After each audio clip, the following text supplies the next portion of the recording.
अस्सलाम वालेकुम। आज हम इस मोटराइज वाल्व होता है, इसको हम रिपेयर करेंगे और इसमें क्या क्या चीज़ें होती हैं और ये किस तरह कर रहा होता है।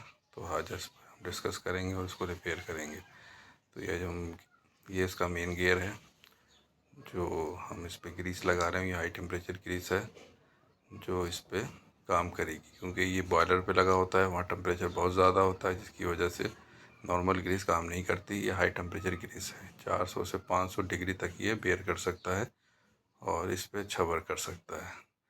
इस पर प्रॉब्लम ये आई थी कि इसका गियर था, मेन गियर ये वेयर हो गया था, कट गया था, तो इसकी जगह हमने दूसरा गियर लगा।